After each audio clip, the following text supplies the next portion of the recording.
할렐루야. 예배 자리에 나온 우리 성도님들을 주님의 이름으로 환영하고 축복합니다. 네, 저는 이번 주부터 이제 6주간 동안 이 광야의 하나님이라는 주제로 말씀을 나누고자 합니다. 성도님들께서는 혹시 최근에 나는 지금 광야를 걷고 있는 것 같아 라는 생각을 하신 적이 있으신가요? 이렇게 광야는 메마르고 척박한 곳입니다. 이 뜨거운 태양 아래 길을 잃고 헤매는 모습이 떠오르기도 하는 곳입니다. 이렇듯 우리의 인생도 예상치 못한 광야를 만날 때가 있습니다. 오늘 본문 이사야 43장 18절에서 21절 말씀은 이 바벨론 포로 생활로 절망에 빠진 이스라엘 백성에게 주신 하나님의 약속입니다. 그들은 죄로 인해 나라를 잃고 희망 없는 광야를 헤매고 있었습니다. 그러나 하나님은 그들에게 놀라운 약속을 주셨습니다. 19절 말씀입니다. 보라, 내가 새 일을 행하리니 이제 나타날 것이라 너희가 그것을 알지 못하겠느냐? 반드시 내가 광야의 길을 사막에 강을 내리니. 이사야 선지자는 이 이스라엘 역사상 가장 어두운 시대에 활동했던 선지자입니다. 이 반복된 죄와 우상 숭배로 인해 북이스라엘은 아수르에 그리고 남유다는 바벨론에게 멸망당했습니다. 그들의 성전은 불탔고 백성들은 포로로 끌려갔습니다. 그들의 삶이 철저히 무너졌습니다. 바로 그 절망의 그 순간에 하나님은 이사야 선지자를 통해 내가 새 일을 행하겠다라고 약속하셨습니다.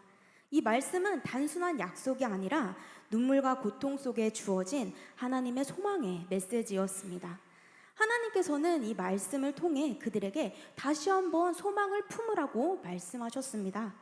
우리도 이렇게 인생의 광야의 시간에서 하나님이 정말 나와 함께 하시는가? 라는 의문을 품을 때가 있습니다. 저 역시도 되게 끝나지 않을 것 같은 광야의 시간 속에서 이 말씀을 붙잡고 견뎠던 시간들이 있습니다. 하나님의 약속은 저를 다시 일으켜 세워주셨습니다. 그래서 이 9절 말씀은 제가 가장 좋아하고 저에게 큰 의미가 있는 말씀입니다. 제가 이 신대원에 들어가고 사역을 시작하기 전에 7년 동안 운영했던 편의점을 저의 모든 상황을 이렇게 봤을 때 정리할 수 없을 거라고 생각했습니다. 하지만 하나님은 이 하나님의 시간에 모든 것이 형통하며 그것을 모두 정리할 수 있게 해주셨고 저에게 새 길을 열어주셨습니다. 또 제가 도저히 감당할 수 없을 거라고 생각했던 많은 일들을 감당할 수 있게 도와주셨습니다. 이렇게 이스라엘도 그들의 죄와 불순종으로 인해 나라를 잃었지만 하나님은 그들에게 이전 일들을 기억하지 말라고 말씀하십니다. 과거의 실패에 갇히지 말고 하나님의 새로운 역사를 기대하라는 말씀입니다. 제가 이 힘든 시간을 지날 때마다 저희 어머니께서는 저에게 늘 이렇게 말씀해 주셨습니다. 하나님을 기대해. 이 말은 저에게 지금 가장 힘이 되는 말씀이고 그래서 저는 스스로 이 말씀을 종종 떠올려 보곤 했지만 제가 이 광야의 시간을 지날 때는 이 말만큼 맥 빠지는 말이 없었습니다.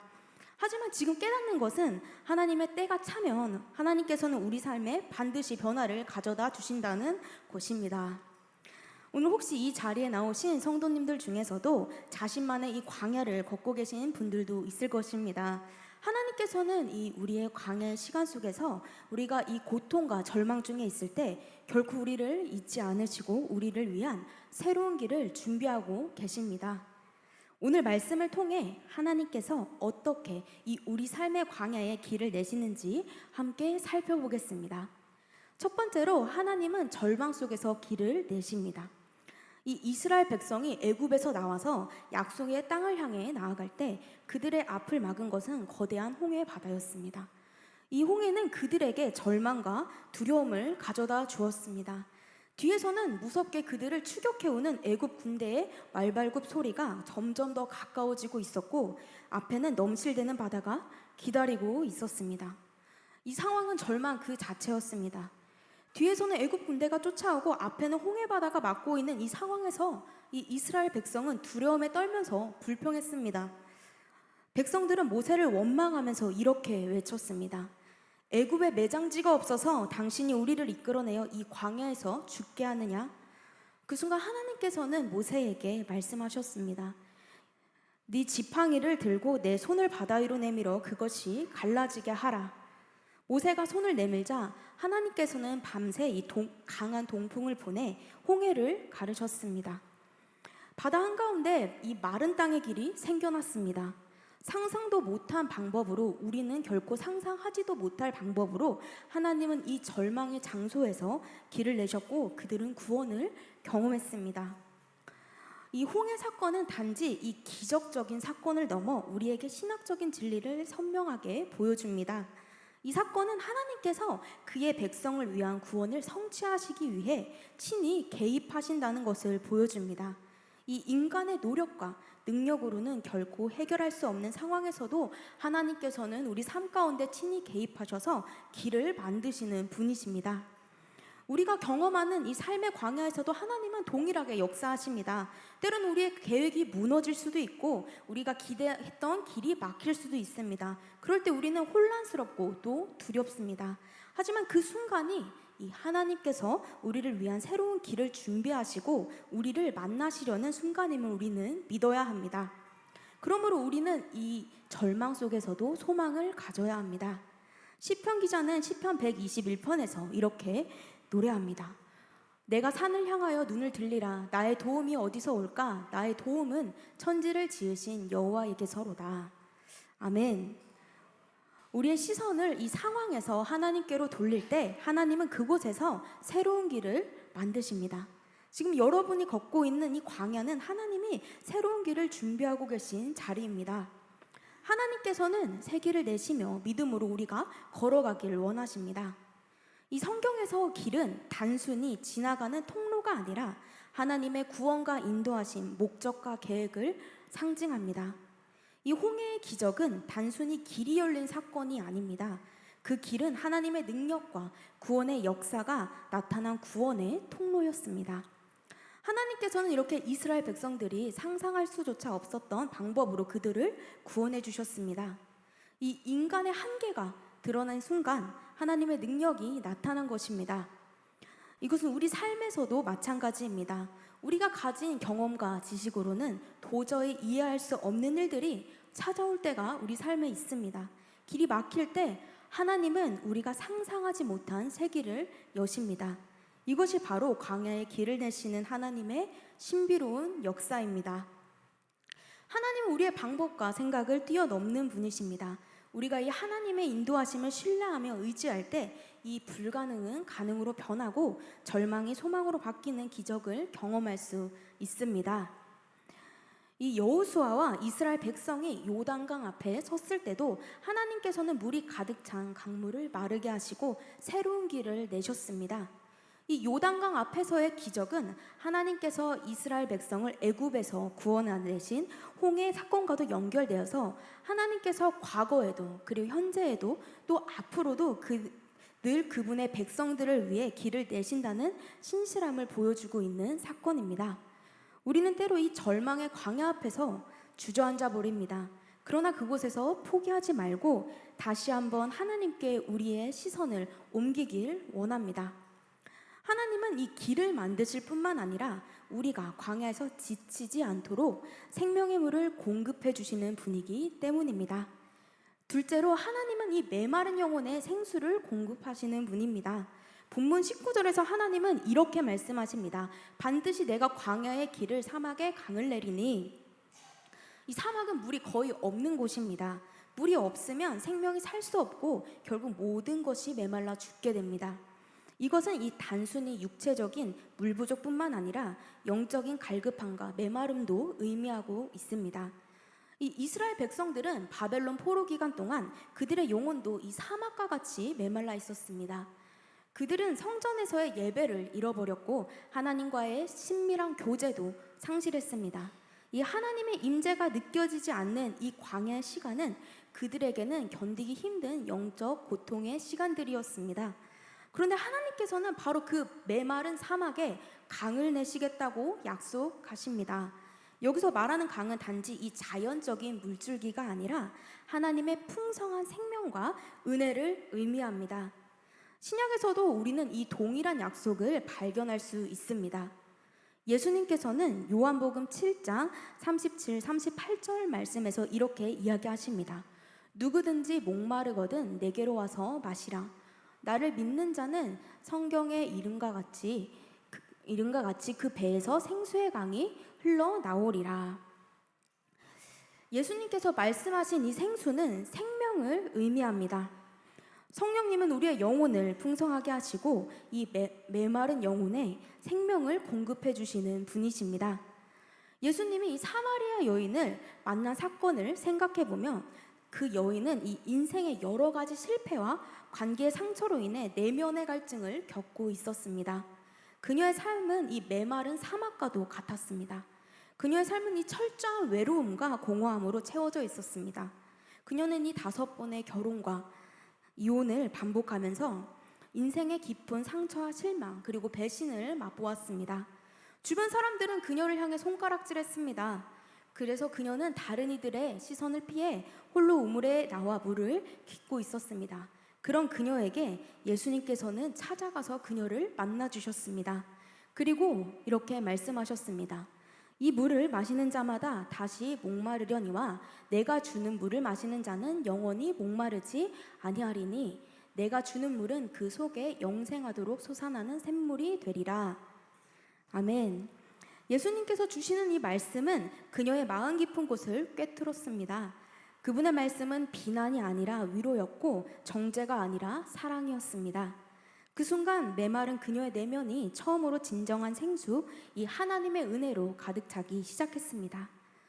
사랑하는 성도 여러분, 우리의 삶도 때때로 이 사마리아 여인과 같습니다. 겉은 평안해 보여도 속은 외롭고 목마를 때가 있습니다. 하나님과의 관계가 멀어져서 영적인 갈급함을 느낄 때도 있고 일상에서 반복되는 문제와 스트레스가 우리의 영혼을 바짝 메마르게 할 때도 있습니다. 하지만 그 순간이 바로 하나님을 만날 수 있는 순간입니다. 광야는 하나님께서 우리 영혼의 생수를 공급하시기 위해 친히 찾아오시는 곳입니다. 우리가 이 갈급함을 느끼고 부족함을 인정하며 하나님께로 나아갈 때 하나님께서는 풍성한 성령의 생수를 우리에게 부어주실 것입니다. 오늘 우리의 영적 상태를 돌아보길 원합니다. 내 영혼이 메말라서 하나님과의 깊은 교제의 기쁨을 잃어버린 채 살아가고 있지는 않으십니까? 만약 그렇다면 지금 하나님께 나아오길 원합니다. 예수님이 주시는 이 생수를 마시고 영혼의 갈급함을 채우십시오. 광야에서 만나는 하나님은 언제나 우리에게 풍성한 은혜와 생명의 물을 공급하시는 분이십니다. 이사야 55장 1절에서 하나님은 이렇게 우리를 초청하고 계십니다. 오라 너희 모든 목마른 자들아 물로 나아오라 돈 없는 자도 오라 너희는 와서 사 먹되 돈 없이 값 없이 와서 포도주와 젖을 사라. 이 값없이 주시는 하나님의 생수를 받아들이십시오. 우리의 영혼이 다시 살아나고 또 회복될 것입니다. 몇 년 전 미국 캘리포니아 지역에서 이 극심한 가뭄으로 모든 식물이 죽어가던 때가 있었습니다. 사람들은 다시 비가 올 것이라는 기대도 하지 않았습니다. 그러나 갑자기 비가 오기 시작했고 황폐하던 그 땅에 순식간에 아름다운 꽃들이 피어났습니다. 메마른 이 사막 같은 그 땅이 생명 가득한 꽃밭으로 변한 것입니다. 이 우리의 영혼도 마찬가지입니다. 아무리 메마르고 절망적이어도 하나님께서 은혜의 담비를 내려주시면 우리 안에 메말랐던 영혼이 다시 살아납니다. 하나님은 우리 안의 사막을 생명으로 가득한 정원으로 바꾸실 수 있는 분이십니다. 이렇듯 하나님은 메마른 광야 같은 우리의 영혼을 생명으로 가득 채우십니다. 그리고 하나님께서 우리에게 길을 내시고 생수를 공급해 주십니다. 그 이유는 무엇일까요? 바로 우리의 삶을 통해 하나님께서 영광과 찬송을 받으시기 위함입니다. 셋째로 하나님은 우리 삶을 통해 찬송 받으십니다. 본문 21절 말씀입니다. 이 백성은 내가 나를 위하여 지었나니 나를 찬송하게 하려 함이니라. 하나님께서 이 광야에 길을 내시고 사막에 생수를 주시는 이 목적은 분명합니다. 그것은 바로 우리가 이 하나님의 은혜를 경험한 후에 우리의 삶을 통해 하나님께 영광 돌리고 찬송하도록 하시기 위함입니다. 하나님께서 우리를 지으신 이 목적 자체가 하나님을 찬송하기 하는 것이었습니다. 우리의 삶이 이 형통할 때만이 아니라 고난과 역경 속에서도 우리가 하나님을 찬양하는 것이 참된 신앙인의 모습입니다. 이 초대교회 시절 사도 바울과 이 신라는 빌립보에서 복음을 전하다가 감옥에 갇히게 됩니다. 감옥은 그들에게 가장 어두운 광야였습니다. 하지만 그들은 밤중에 그 어두운 감옥에서 찬송하고 기도했습니다. 성경은 이렇게 기록합니다. 사도행전 16장 25절에서 26절 말씀입니다. 한밤중에 바울과 신라가 기도하고 하나님을 찬송하며 죄수들이 듣더라. 이에 갑자기 큰 지진이 나서 옥터가 움직이고 문이 곧 다 열리며 모든 사람의 매인 것이 다 벗어진지라. 바울과 신라는 그 어두운 감옥에서도 하나님을 향한 찬송을 멈추지 않았습니다. 그리고 그 찬송은 단지 그들의 옥문을 열어줄 뿐만 아니라 그 자리에 있던 간수와 그의 가족들까지 마음의 문을 열어 구원의 역사를 이루어 주었습니다. 사랑하는 성도 여러분, 우리 삶에서 하나님께 찬송을 드리는 것은 우리의 이 환경에 따라 좌우되는 것이 아닙니다. 오히려 이 광야 같은 어두움 속에서 드리는 찬송은 더 큰 능력과 힘이 되어줍니다.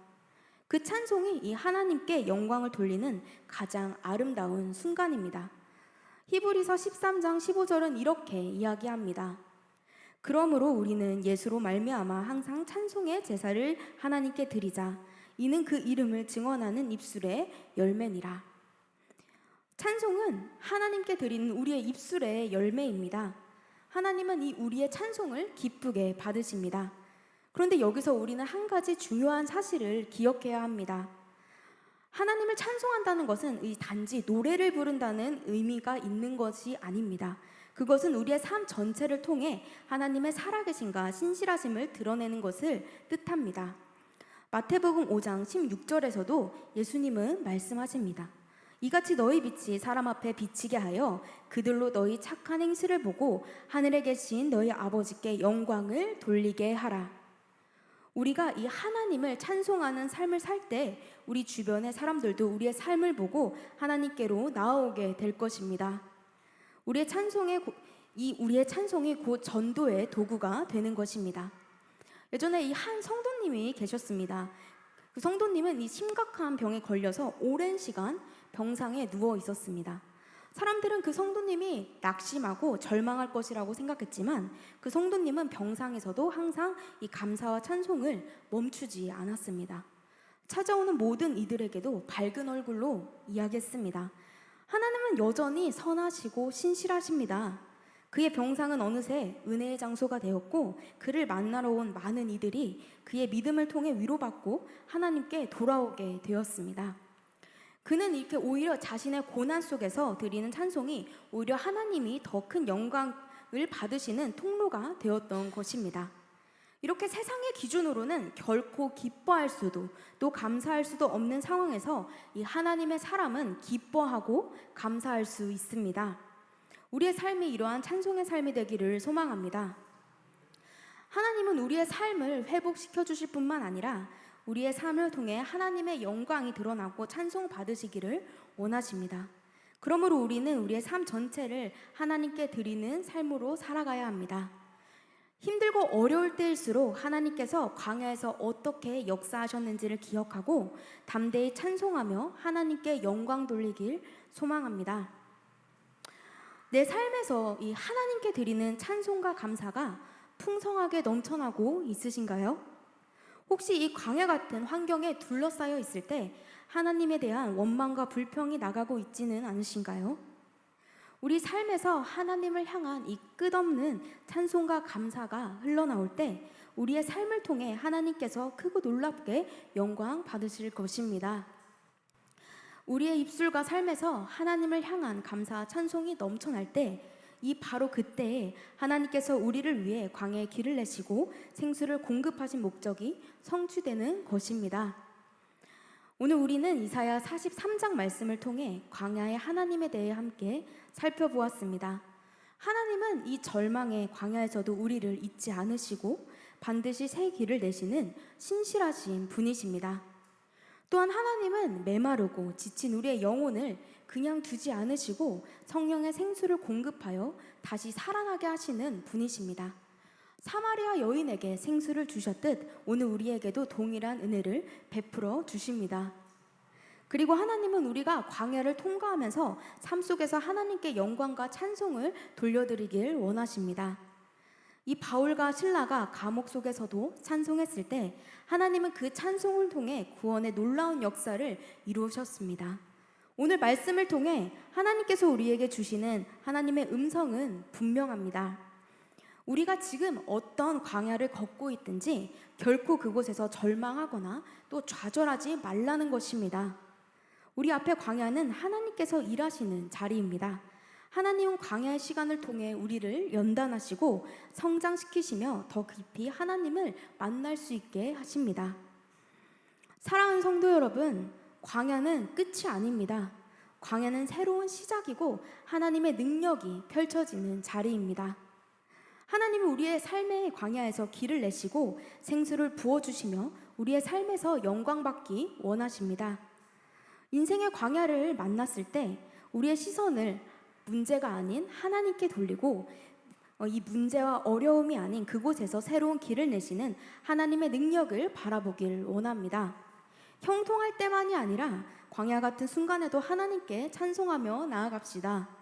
사랑하는 성도 여러분, 이 광야의 길을 내시는 하나님을 신뢰하십시오. 사막의 강을 내시는 하나님을 바라보십시오. 우리의 삶을 통해 찬송받기 원하시는 하나님의 뜻에 순종하십시오. 우리가 그렇게 할 때 하나님께서는 반드시 우리의 삶 속에서 새 일을 행하여 주실 것입니다. 우리 삶에서 놀랍게 역사하실 하나님을 기대하며 믿음으로 또 담대하게 광야를 통과하는 우리 모두가 되시기를 주님의 이름으로 축복합니다. 함께 기도하겠습니다. 하나님 아버지, 오늘도 말씀으로 우리를 새롭게 하시고 광야 같은 인생길에서도 늘 동행하시는 주님께 감사드립니다. 고난과 메마름 속에 지친 영혼들에게 하늘의 생수를 부어주시고 주님의 손으로 새 길을 열어 주시옵소서. 어떤 상황 속에서도 이 찬송과 감사가 우리의 입술에 머물게 하시고 우리의 삶이 주님의 영광을 드러내는 통로가 되게 하여 주시옵소서. 광야 속에서도 신실하게 역사하시는 주님의 은혜를 기억하며 이 모든 말씀 우리 주 예수 그리스도의 이름으로 기도드립니다. 아멘.